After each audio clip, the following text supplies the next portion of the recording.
Ya baik. Jadi pertama maka dia pun Allah Ta'ala itu ia rona nilai poleri ini adalah hati, sehingga istilahnya reke maka dia puangi mapi hati. Ia nehe perlu diluruskan. Mega patareka riolo tasobo. Nasabah ditujun na ia agak salah paham. Nah, betul maka ada puang itu mapiati, sehingga maka ada pada ceng atita aja na sempajang yang penting pada ceng atita. Nah, saya muncul pertanyaan, aga ukuran dasar maka ada makanja atina tahu ya?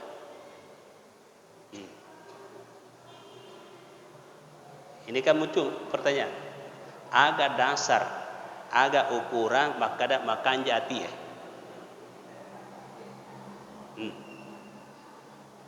Jadi saya kasih perumpamaan. Iro ati makan jae engkatandra. Saya kasih contoh Pak. Siapakah di antara kita yang pernah melihat hatinya? Atau pernah melihat nyawanya? Ada di antara kita? Pura tete atita, nyawata. Tapi yaki kebakadan ke hati toh? Engka nyawa toh agak tanrana. Jadi ia tu ati makan jae engkatan rana. Ini saya contoh berikan perumpamaan. Ini mait bunyi, tanda ada strong. Kipas angin mutar, tanda ada strong. Lampu nyala, tanda ada strong. Jadi tanrana ati makan jae. Tanrana ati makan jae ia neretu pertama maka singi sempajanna. Nah sabab ia tu sempajange adalah hablum minallah, asisumpunganna atai lauri puange. Jadi salah pahamlah orang itu di masa lampau maka dah ajak nama sempajang pokoknya pakai jati ya. Tak maja atina itu. Nah tanrana ati makan jae ia dari itu napa kesing reke hubunganna lor pange. Nah iya ro sempajange agama tu rasa sempajang.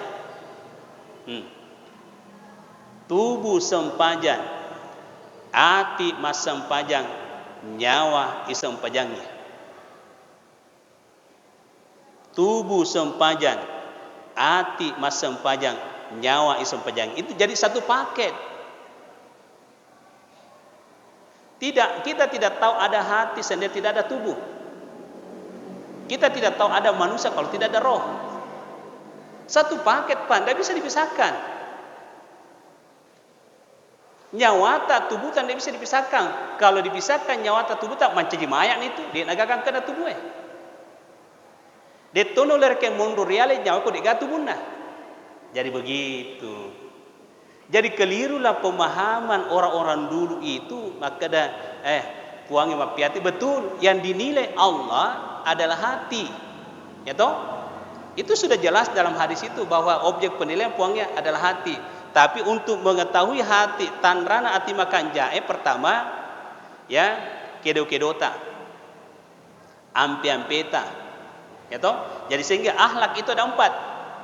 Akhlak hamba kepada Allah, akhlak hamba kepada dirinya sendiri, akhlak hamba kepada sesama hamba, akhlak hamba kepada alam lingkungan. Jadi ia paturiase tau makanja atina nareko makanja pae. Ini ukurannya. Istilahnya kalau bahasa ilmiah itu indikator. Jadi indikator ke hati hamba itu ada 4. Akhlak hamba kepada Allah bagus, akhlak hamba kepada dirinya sendiri, akhlak hamba kepada sesama hamba, akhlak hamba kepada lingkungan. Jadi tidaklah sempurna, tidaklah baik hati seseorang kalau ini 4 akhlak ini tidak baik. Ini tanda hati yang baik. Ya. Jadi contoh, akhlak hamba kepada Allah adalah ibadah, salat. Jadi nareko makasing reke sempajata berarti makasing reke hubungata lor puangnya. sehingga agar padangi puange fadkuruni adkurukum. Ingat aku akan ingat kamu. Jadi penafsirannya fadkuruni adalah salat. Pakasingi mbok sempajammu. Jadi saya kutip di dalam kitabnya Guru Ta'ambuk Danle Al-Qaulus Shadiq fi Ma'rifatil Khaliq. Beliau mengatakan, iro paringarata lori puang Allah Ta'ala siwa paringarata puang lori idi aja tapa pada reke paringarata lor pada ta rupa tahu. Nah, paringarata lori puang Allah Ta'ala bimakna ibadah. Ya, jadi paringarata lor puang Allah Ta'ala bimakna ibadah, salat. Jadi dari komakasingiro ibadata batun sapajata azkurukum alinato sireke puange ngeraki agato sireke bentuk paringaran tu puang lor ini pamase. Jadi ia tu sampajange Pak Bapak Ibu laleng untuk nama seki puange. Jadi ini juga biasa na pancaji lucu-lucu ada tahu makada tania tu pas sampajata masuruga tahu ya masemi betul tapi laleng na pamase aga. Nah dia nulen runtu pamase dari kedeka laleng na pamase adalah salat. Jadi salat itu dari kata salat laleng wasilah lalu untuk nama seki puange. Jadi selama engkau nyawa dari tubuh ya selama engkau nyawa dari tubuh ingat sempajangnya si buah nyawa itu satu paket. As-salatu lazzatul arwah kata Ibnu Qayyim al-Jauziyah. Ia tumbuh sempajangnya kebutuhan pokoknya nyawa. Jadi masih satu nyawa dari kode na sempajang tahu nasab magi nasab iyo sempajangnya lalu untuk nola pamase. Jadi selama engkau nyawa dari tubuta harus toton ruku bangun ruku sujud bangun sujud. Wajib kita tubuta. Nasab engkau nyawa. Nasab ia tu nyawa sebuah tubuta saling membutuhkan. Ya, saling membutuhkan. Ia tu nyawa ini dalam bahasa tasawufnya, ia tu nyawa sebuah tubuta saling membutuhkan. Maka dia itu reke tubuh nyawa ajak na jolok untuk salaika na onro jolok ria na sabab kun salaika dia nagagang keku. Jadi maka dia nyawa ya nareko melu ki nareko nusuro ka monro metetari riko servis ki tubuhmu jaga kesehatanmu toh jaga kesehatan pola makan dan seterusnya pikiranmu jaga hatimu jaga perutmu jaga insyaallah monro ka tu metetar di tubuhmu tapi nareko dia nu jampangi ini akhlak kepada tubuh ini namanya nareko malasa pada jampangi mak buram masih tu mak dek kamu gitu logikanya ya toh kenapa sekarang rata-rata rapuh ki malau mungkin kena lasa ketimbang torelota ada 3 Bapak Ibu pikiran hati dan perut. Pikiran kapan banyak beban pikiran stres mumpullah saya stres tidak bisa teratasi stroke tidak bisa teratasi stop stres stroke stop beban pikiran karena di dalam pikiran kita di otak kita itu ada namanya neuron ya ada namanya neuron. Jadi neuron kekuatan otak. Jadi ibaratnya HP casnya. Iya HP narko pakai mater kurang casnya tuh. Maka tuh pikirannya. Narko tuh pakai pikiran esoni neuronnya kurang. Nah muncul pertanyaannya, bagaimana caranya supaya otak ini direpres? Bagaimana cara otak ini dicas? Jadi begitu. Karena waktu nanti sebentar subuh dilanjutkan. Biar digantung dulu ya. Ya, karena ini sudah 7:30. Jadi insyaallah sebentar subuh dilanjutkan ya. Demikian. Amin. Bismillahirrahmanirrahim. Alhamdulillah rabbil alamin. Sallallahu alaihi wasallam Muhammadin wa alihi wasallam. Allahumma rizqna fahman nabiyina wa hindal mursalin wal hamal malaikatul muqarrabin ya zal jalal ikram. Allahumma alimna fima jahilna wa dzakirna bima nasina ya zal jalal ikram ya alim ya halim ya hafidh alimul ghaib wa syahada. Alhamdulillah rabbil alamin. Al-Fatihah.